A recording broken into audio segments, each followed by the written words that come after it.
तो फिल्म की शुरुआत में हम अमेरिकन सोल्जर्स को जंग के दरमियान में देखते हैं। आगे बढ़ते हुए ये अपने रास्ते में आने वाले सभी दुश्मन सोल्जर्स को मारते हुए जा रहे थे। यहाँ तक कि एक बिल्डिंग पर ये लोग बॉम्ब से भी अटैक करते हैं और अंदर जाने के रास्ते खोलते हुए कुछ अंदर बढ़ते हैं तो कुछ स्नाइपर्स दुश्मनों को मारने के लिए अपनी पोजीशंस ले लेते हैं। और बाकी जब इस बिल्डिंग के अंदर जाते हैं तो वहाँ दुश्मनों का एक पूरा ग्रुप था जिन्हें इन लोगों ने धड़ाधड़ शूट कर करके मार दिया। यहाँ तक कि इस बिल्डिंग के तकरीबन सभी दुश्मन मारे गए, लेकिन इनकी जंग खत्म नहीं हुई थी। ये लोग जैसे ही नीचे गए तो बहुत सारे और दुश्मन इनके सामने आ गए। इनकी तादाद अब इतनी थी कि अमेरिकन सोल्जर्स का इनसे जीतना बहुत मुश्किल लग रहा था, लेकिन वो फिर भी जंग लड़ते रहे। यहाँ तक कि उन्होंने बहुत गोलियां चलाई और ऐसे में इनका एक सोल्जर भी मारा गया। इन सबको खत्म करते ही यहाँ पर दुश्मनों का एक और स्क्वाड भी आ गया था, जिसे देखते हुए रूडी जल्दी से अपने बेस कैंप में हेल्प के लिए मांग करता है। अब ये जंग चली रही थी कि एकदम से आसमान पे रेड कलर की लाइट दिखाई देने लगी। हर बढ़ते सेकंड के साथ ये लाइट इतनी तेज होती गई कि सोल्जर्स भी इसे देखकर हैरान हो गए और सारे ही दुश्मन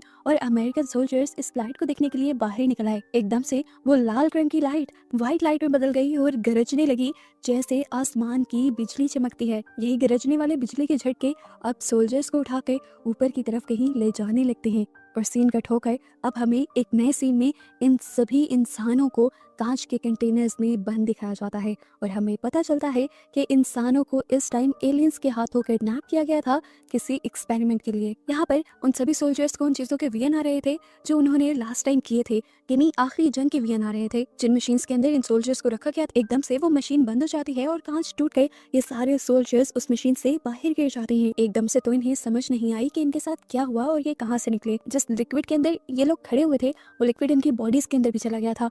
खांसते खांसते ये लोग सारा लिक्विड अपनी बॉडी से बाहर निकालते हैं। इनकी बॉडी पे भी अभी भी वो लिक्विड लगा हुआ था। जैसे यहाँ पे कहता है ये स्टेसिस लिक्विड है और इसे 1-2 मिनट के बाद हमारी बॉडी से खुश्क हो जाना चाहिए।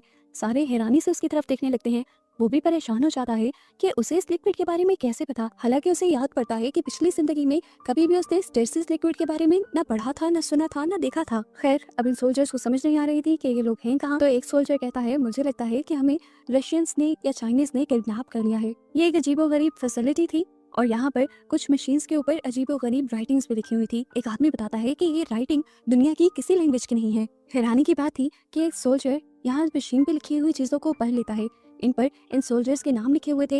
ये लिखा हुआ था कि ये लोग कहाँ से आए हैं और साथ ही एक वबा के बारे में लिखा हुआ था कि सारे इंसानों को कोई वबा हो गई है। इस बात पे ये लोग यकीन तो नहीं कर पा रहे थे, लेकिन अब जिस सोल्जर ने ये लैंग्वेज पढ़ी थी उसे ये भी याद नहीं था कि ये लैंग्वेज उसे आई कैसे। आखिरी चीज जो इन्हें याद थी ये लोग सड़कों पर निकले हुए जंग कर रहे थे, लेकिन अब जब इन्होंने अपनी गन्स देखी तो वो फुल थी जैसे उन्हें इस्तेमाल ही ना किया गया हो। अब कैली जो इन सबका लीडर है वो इनसे कहता है कि हमें यहाँ से भागना चाहिए इससे पहले कि हमारे किडनैपर्स को ये पता चल जाए कि हम आजाद हो चुके हैं। आगे बढ़ने पर इन्हें एक गोल गेट दिखाई देता है जो बटन दबाने पर भी नहीं खुलता। अब कोई ऑप्शन नहीं था इनके पास, तो ये सब लोग मिलकर जोर लगाते हैं और इस दरवाजे को खोल लेते हैं। अगली तरफ जाने पर इन्हें ऐसा ही एक और डोर भी नजर आया। अच्छी बात ये थी कि यहाँ पर इन्हें एक वेंट भी दिखा और इन्होंने सोचा हो सकता है कि वेंट की दूसरी तरफ यहाँ से भागने का कोई और रास्ता हो। इसीलिए ये लोग रे के मुंह में टॉर्च पकड़ाकर रे को उस वेंट के अंदर भेज देते हैं और रे को वेंट की दूसरी तरफ एक दूसरी ओपनिंग दिखाई देती है जो अभी तक सेफ लग रही थी। यहाँ कोई दुश्मन नहीं था, इसलिए उसने अपने सारे साथियों को यहीं पर बुला लिया। इस जगह को आने पर ये लोग जब इस जगह को इन्वेस्टिगेट करना शुरू करते हैं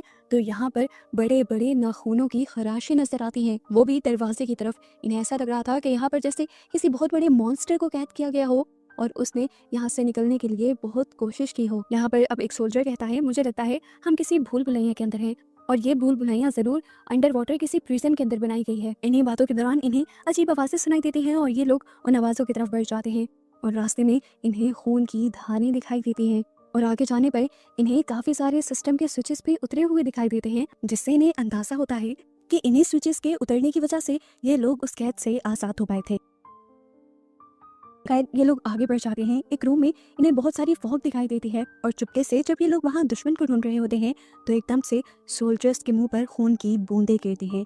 ये लोग जब ऊपर देखते हैं तो खौफ में रह जाते हैं क्योंकि ऊपर इंसानों की लाशें लटकी हुई थी जिनके हाथ और पांव दोनों ही गायब थे, उनको काटा गया था। अगले कमरे में भी तकरीबन यही हाल था, लाशें बिखरी हुई थी और इन्हीं लाशों के दरमियान में एक लड़की को बांध कर रखा गया था। वो लड़की जिंदा थी। ये लोग उस लड़की की मदद करते हैं और उसे आजाद करवाते हैं। पता चलता है कि उस लड़की का नाम रावी है और इतने में ही यहाँ पर एक एलियन मॉन्स्टर इन पर हमला कर देता है। वो अपने बड़े से पंजों से एक सोल्जर के ऊपर हमला कर देता है और उसके पीछे खड़े हुए सारे सोल्जर उसके साथ ही गिर जाते हैं। पीछे वाले रूम में हम देखते हैं कि एक दूसरे सोल्जर को एक अजीब सा वेपन मिलता है। दूसरे रूम में अभी भी ये लोग उस क्रिएचर को मारने की कोशिश कर रहे थे अपनी आम गोलियों से, पर इसका उस क्रिएचर पर कोई असर नहीं हो रहा था। वो एक ही धक्का मारकर तीनों सोल्जर्स को नीचे गिराकर बेहोश कर देता है और तभी कैली यहाँ आकर अपने नए वेपन से उसके ऊपर हमला करता है, लेकिन इसका भी ज्यादा कुछ असर नहीं हुआ उस क्रिएचर पर। उस क्रिएचर ने कैली को भी पकड़कर गर्दन से दूर फेंक दिया, उसका वेपन भी नीचे गिर गया और मौके का फायदा उठाते हुए दूसरे सोल्जर ने उसका ये वेपन उठा लिया, उसे रीलोड किया और जैसे ये मॉन्स्टर उसकी तरफ भागता हुआ रहा था तब उसने मॉन्स्टर पर उसी गन से अटैक किया और आखिर वो मॉन्स्टर गिर गया। इन लोगों को लगा कि एलियन मर गया होगा, इसीलिए सब एलियन की इर्द गिर्द इकट्ठे हो गए, लेकिन तभी एलियन गुस्से से गुर्राया। वो मरा नहीं था, वो जख्मी था।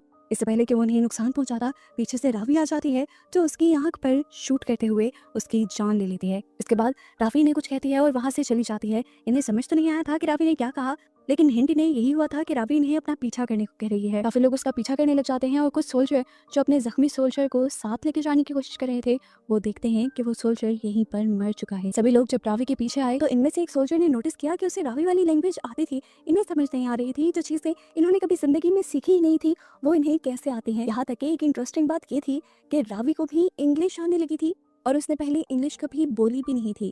इससे पहले कि ये इन चीजों के बारे में सोच पाते इनके सामने बहुत सारे मॉन्स्टर्स आ जाते हैं जिन्हें ये लेजर गन से मारने की कोशिश भी करते हैं, लेकिन लेजर गन तो इस मतभाग क्रिएचर्स के पास भी थी। बेहतर यही था कि ये लोग यहाँ से चले जाते। रावी जो एक लेजर शूट की वजह से गिर जाते हैं, दूसरा सोल्जर उसे सहारा देकर उठाता है और यहाँ से भगाने की कोशिश करता है। पीछे एक आदमी बैकअप के लिए खड़ा रहता है और मॉन्स्टर्स के ऊपर बार बार शूट करता है ताकि वो बाकी लोगों तक ना पहुंच पाए। और ऐसे ही शूट करते करते ये लोग एक दूसरे कॉरिडोर तक भी आ जाते हैं जहाँ पर रावी को एक लीवर दिखता है। वो इस लीवर को मूव करती है तो सामने का दरवाजा बंद हो जाता है जहाँ से वो मॉन्स्टर्स आ रहे थे। अब दूसरी तरफ से भी ये लीवर खुल सकता था, इसीलिए रावी यहाँ के लॉक के अंदर एक चाकू डाल देती है ताकि ये दरवाजा कभी खुले ही ना। वो क्रिएचर्स बार बार उस दरवाजे को इस तरह से नॉक कर रहे थे जैसे उसे तोड़ देंगे। सोल्जर्स को भी पता था कि ज्यादा देर ये लोग उसके पीछे नहीं रुक पाएंगे, इसलिए वो यहाँ से भागने का कोई रास्ता ढूंढते हैं और इन्हें ऊपर से नीचे लटकती हुई केबल्स नजर आती हैं जिसके ऊपर चढ़ते हुए ये लोग एक वेंट तक पहुंच जाते हैं। अभी तक एक सोल्जर पीछे था जिसे इन सबको कवर देना था। यहाँ पर वो मॉन्स्टर्स भी दरवाजा खोल चुके थे। आखिरी सोल्जर उन्हें शूट करने की भी कोशिश करता है पर उनकी तादाद बहुत ज्यादा थी, इसलिए वो अपनी गन को पकड़ते हुए खुद भी ऊपर वेंट में चढ़ जाता है।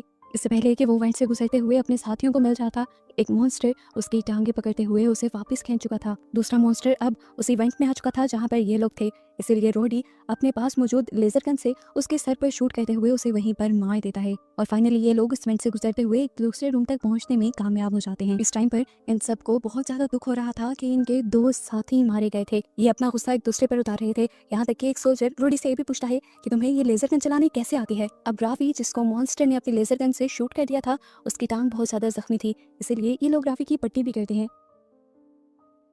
यहीं पर बातें करते हुए रावी इन सबको बताती है कि मुझे लग रहा है ये क्रिएचर्स एलियन हैं और मुझे लग रहा है कि हमें इनसे बचने के लिए किसी सेफ जगह को ढूंढना होगा। नैश अभी भी बहुत ज्यादा घबरा रहा था, वो पैनिक कर रहा था और यहाँ पर रोडी उसे डांट कर कहता है खामोश रहो, हौसला करो यार। ये लोग लड़ ही रहे थे कि रावी उनसे कहती है लड़ना बंद करो और यहाँ से चलो। एलियंस को पता है कि हम यहाँ पर आए हैं, वो जल्दी ही हमारे पीछे आ जाएंगे। बचने के लिए यही ठीक है कि हमें चलते रहना होगा और किसी सेफ जगह को ढूंढना होगा। और मुझे लगता है कि इस पूरी फैसिलिटी के अंदर मोशन सेंसर्स लगे हुए हैं जिसकी वजह से वो हमें ट्रैक कर पाते हैं और मुझे लगता है कि एलियंस हमें खाने के तौर पर इस्तेमाल कर रहे हैं, वो इंसानों को खाते हैं। इसी तरह बातें करते करते ये लोग आगे बढ़ रहे थे। एक डोर से ये लोग आगे निकले तो एक ब्रिज था वहाँ पर और वहाँ पर बहुत सारी लाइट्स लगी हुई थी और ये जगह किसी खंडर जैसी लग रही थी। इन्होंने गौर किया कि जिन चीजों को ये लोग लाइट्स समझ रहे हैं वो असल में लाइट्स नहीं थी बल्कि सिलेंडर्स थे जिनके अंदर इंसानी लाशों को रखा जाता है। रॉबी बताता है कि ये स्लीपर्स हैं, यहाँ लाशों को नहीं बल्कि जिंदा इंसानों को ही सुला कर रखा जाता है। ये लोग यहाँ से आगे बढ़ते हैं और एक ऐसी जगह पर पहुंचते हैं जहाँ पर बहुत सारे बड़े बड़े कंटेनर्स थे। रॉबी बताती है कि ये वो कंटेनर्स हैं जिनके अंदर एलियंस ने चीजें रखी हुई हैं अर्थ से चुरा चुरा कर। रॉडी यहाँ पे सबसे कहता है अजीब बात है कि एलियंस ने अभी तक हम पर हमला नहीं किया। वो कहता है क्या पता वो भी हमें इन्हीं कंटेनर में फंसाने के लिए कोई चाल चल रहे हो। कैली को भी रॉडी की बात ठीक लग रही थी। इन दोनों को लगता है कि अपने आप को सेफ रखने के लिए एक ही रास्ता है, वो ये कि ये लोग एलियंस के साथ जंग का ऐलान कर दें और एलियंस को ही अपनी तरफ अट्रैक्ट करें। हालांकि रावी उनके इस फैसले से एग्री नहीं कर रही थी, लेकिन फिर भी जैज आगे गया और उसने हॉलवे में जाकर गाना गाना शुरू कर दिया जिससे एलियंस को पता चल जाए कि ये इंसान कहाँ पर हैं। उसके ऐसा करते ही बहुत सारे एलियंस उसकी तरफ आ जाते हैं जिन्हें शूट करते करते वो खुद छुप जाता है। अब बहुत सारे एलियंस इनके सामने थे जो इनके ऊपर भी अपनी लेजर गन से हमला कर रहे थे और जैस भी उन पर अपनी गन से हमला कर रहा था। हालांकि जैस की गन्स का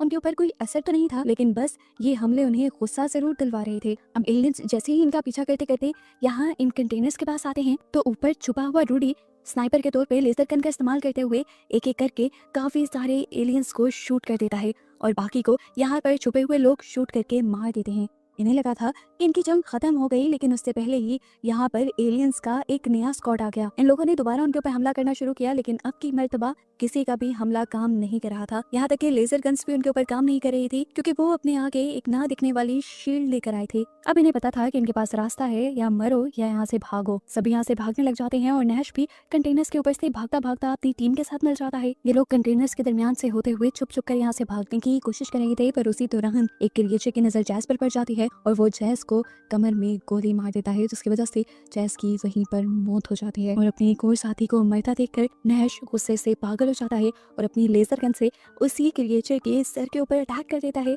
जिसने जैस को मारा था, और इस तरह एक और क्रिएचर भी मारी जाती है। ये लोग अब भागते हुए एक दूसरे कॉरिडोर में आ गए थे, जहाँ पर पीछे अभी भी नैश इन सबको कवर देता है, और इतने में ही रावी वो लीवर ढूंढ लेती है जहाँ से ये दरवाजा बंद हो सकता था। इन्होंने अभी एक दरवाजा बंद ही किया था कि दूसरी तरफ से एलियंस का एक दूसरा स्क्वाड इनके पीछे आ गया, जिससे बचने के लिए इन्होंने दीवार पर बनी एक टनल का सहारा लिया और उससे स्लाइड करते हुए नीचे चले गए, जहाँ पर बहुत सारे इंसानों का गोश्त और ढांचे पड़े हुए थे। और यहाँ पर इतनी गंदी स्मेल थी कि कुछ सोल्जर्स ने तो वॉमिट भी कर दी। यहाँ जब नैश अपना आपा खोने लगता है तो दूसरे सोल्जर्स उसे डांट देते हैं, और यहाँ इन सबकी आवाज़ें सुनते हुए ऊपर से कोई औरत इन्हें आवाज़ देती है। रावी ऊपर देखकर हैरान परेशान रह गई, क्योंकि ये उसकी मॉम थी जो इन सबको ऊपर बुलाने के लिए एक रस्सी नीचे फेंकती है।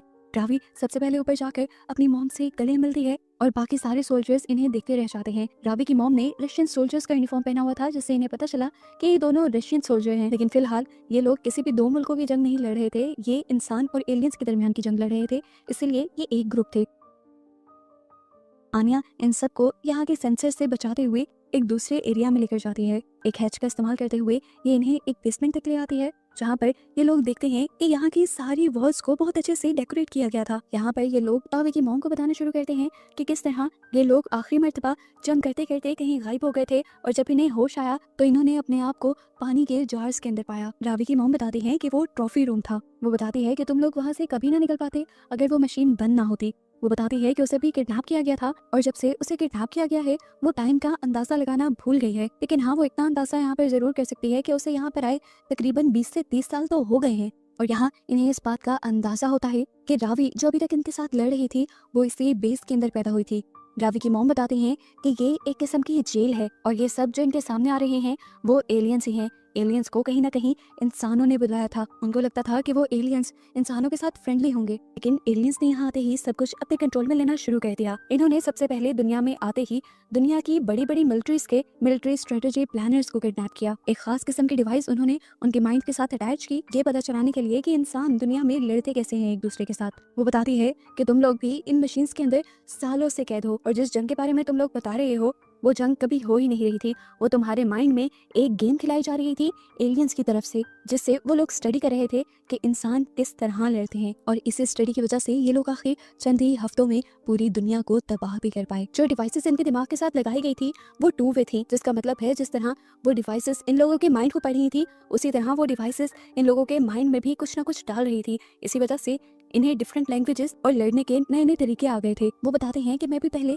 स्लीपिंग चैम्बर्स में थी बाकी इंसानों की तरह, लेकिन मेरे साथियों ने ही मदद करते हुए मुझे वहाँ से बाहर निकाल लिया, और फिर आखिर वो सब तो मर गए, लेकिन मैं छुप छुप कर अब तक जिंदा रहने में कामयाब हुई हूँ। वो बताती है कि मैं ये भी जानती हूँ कि अभी तक एलियंस करना क्या चाहते हैं। उन्होंने सारे इंसानों को सुला कर रखा हुआ है, और अभी तक वो इसी चीज़ पर काम कर रहे हैं कि कैसे वो अपने प्लैनेट पर दोबारा कांटेक्ट कर सकते हैं। और अगर वो इस चीज़ में कामयाब हो गए तो समझो वहाँ के बहुत सारे एलियंस यहाँ आ जाएंगे और लड़ना और भी ज़्यादा मुश्किल हो जाएगा। हमें बस किसी तरह इन्हें इसी चीज़ से रोकना है। यहाँ पर नैश अपने घर वालों की पिक्चर देख रहा था और लंबी सांस भरते हुए कहता है, यहाँ से निकल कर घर तो हम वैसे भी नहीं जा सकते, तो क्यों ना बाकी इंसानों का ही भला कर दें। उसकी बातें सुनते हुए और उसकी बेटी की पिक्चर को देखते हुए सभी को अपने अपने बच्चे याद आने लगते हैं, और इन्हें ख्याल आता है कि अब वो सारे बच्चे लगभग 40 साल के हो गए होंगे। खैर, ये लोग अपना मिशन स्टार्ट कर देते हैं बाकी सभी बचे हुए एलियंस को मारने का।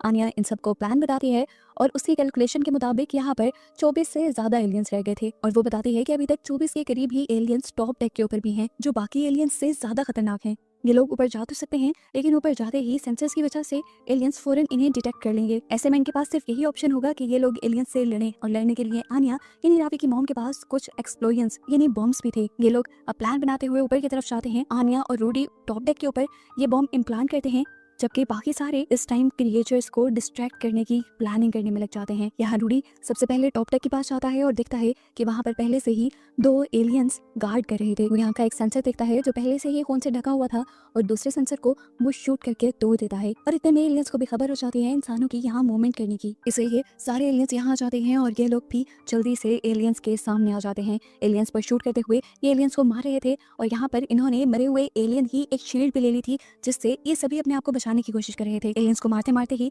ये लोग कॉरिडोर्स के अंदर छुप जाते हैं और यहाँ पर एलियंस भी अपने सेंसर्स की मदद से अपनी आधी टीम को दूसरी तरफ भेज देते हैं, क्योंकि वहाँ पर भी इंसानों के होने का खतरा एलियंस को नजर आ रहा था।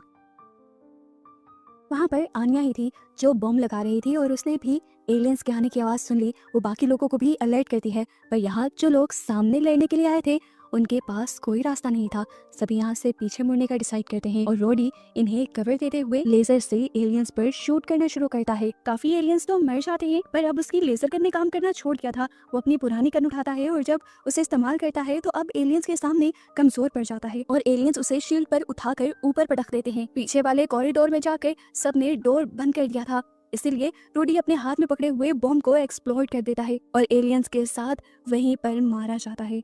अब यहाँ दूसरी तरफ भी एलियंस आ गए थे जिनके पास शील्ड होने की वजह से इंसान इनका अच्छा मुकाबला नहीं कर पाते और एलियन रावी की मॉम के ऊपर हमला कर देते हैं। रावी जोर से चिल्लाती है और नैश उसे लेकर साइड पर चला जाता है। जिस टाइम रावी की मॉम अपने हाथ में पकड़े हुए सभी बॉम्ब की बेल्ट को एक साथ दबा कर देती है, जिसकी वजह से ये चैम्बर ही टूट कर नीचे चला जाता है। नैश ने रावी को एक डेक में छुपा लिया था, फिर आगे होकर वो गाना गाने लगा ताकि रावी को छोड़कर सभी एलियंस उसकी तरफ अट्रैक्ट हो सके। एक के बाद एक एलियन जो उसके सामने आए अपने वेपन से उसने सबको मार डाला, पर अब एलियन स्क्वाड उसके सामने आ गया था।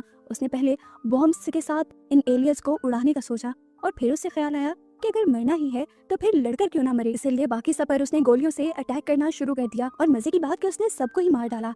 दूसरी तरफ बाहर खामोशी सुनते हुए जब रावी बाहर निकली तो उसका सामना एलियन से हो गया। इधर कैली जो एलियंस को चुन चुन कर मार रहा था, उसे भी एक जेल में बहुत सारे इंसान मिलते हैं। इससे पहले कि वो इन्हें आजाद करवाता, एलियन गार्ड उसके सर पर हमला करके उसे बेहोश कर देता है। कुछ देर बाद उसे ख्वाब आता है कि उसकी बेटी अर्थ पर बहुत खुशी से खेल रही थी जिस टाइम एलियंस ने उसे किडनैप कर लिया और ये देखते ही उसे होश आ गया। होश में आते ही उसने अपने आप को जेल में पाया और सामने वाली जेल में रावी भी थी। दोनों को एलियन ही यहाँ लेकर आए थे। कैली के होश आते ही एलियन यहाँ पर आता है और कैली को पाँव से पकड़ते हुए घसीटते हुए यहाँ से ले जाता है। वहाँ पर एक होल बना हुआ था जिसके अंदर कैली को लटकाते हुए वो उसके हाथ पाँव काटने ही लगा कि खुद ही गोली लगकर मारा गया।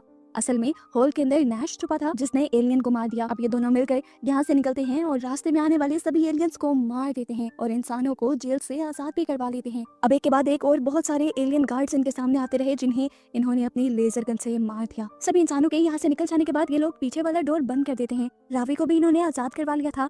तो अब ये लोग 3 सोल्जर्स इकट्ठे हो गए थे। इन्हीं तीनों के पीछे और एलियंस भी लग गए तो इन्होंने एक दूसरे कॉरिडोर में जाकर दरवाजों के पीछे छुपकर कवर लिया। जब इन्हें लगा कि अब ये लोग एलियन से नहीं लड़ पाएंगे तो नैश ने बड़ा ही जबरदस्त फैसला किया। उसने बॉम्ब वाली बेल्ट एक दूसरे चैम्बर में फेंक दी और वहाँ का दरवाजा बंद कर दिया, जिसकी वजह से पीछे सभी के सभी एलियंस मारे गए। नैश जश्न मनाने लगा, ये जाने बगैर कि अभी मुसीबत टली नहीं। जिस डोर के साथ वो लगा हुआ था उसी डोर के अंदर से एक एलियन ने अपना हाथ डालकर उसकी बॉडी में स्टैब कर दिया और नैश भी यहीं पर मारा गया। अब दरवाजा खुलकर यही एलियन यहाँ इनके सामने आ जाता है और रावी पहचान जाती है कि यही एलियन लीडर है। कैली अपने आप को संभालता है और एक चाकू उठाते हुए इस एलियन से लड़ने लग जाता है, पर एलियन की ताकतें इससे कहीं ज्यादा थी। वो कैली को उठाकर ऊपर छत पे मारता है और कैली नीचे गिर जाता है। उसका चाकू भी नीचे गिर गया था। एलियन अब उसी का चाकू उठाते हुए दोनों चाकू लेकर उसकी तरफ बढ़ता है और इससे पहले कि वो डोर क्रॉस कर लेता, रावी उसी डोर को बंद कर देती है, जिसकी वजह से एलियन उस डोर के दरमियान में आकर 2 हिस्सों में डिवाइड हो जाता है और मारा जाता है। फाइनली अब सारे एलियंस मारे गए थे। अब कैली रावी के पास गया जो पहले से ही आगे आ गई थी। उसे ऊपर रोशनी नजर आ रही थी, यानी ये बाहर जाने का रास्ता था। रावी ऊपर जाने से डर रही थी, लेकिन कैली का साथ लेते हुए वो ऊपर जाती है। कैली काफी अरसे बाद और रावी तो पहली मर्तबा अर्थ को देखती है। कैली नोटिस करता है कि ये अर्थ पूरी तबाह हो चुकी है और इसकी तबाही के पीछे यही एलियंस ही थे। और बस यही सब दिखाते हुए ये मूवी यहाँ खत्म हो जाती है।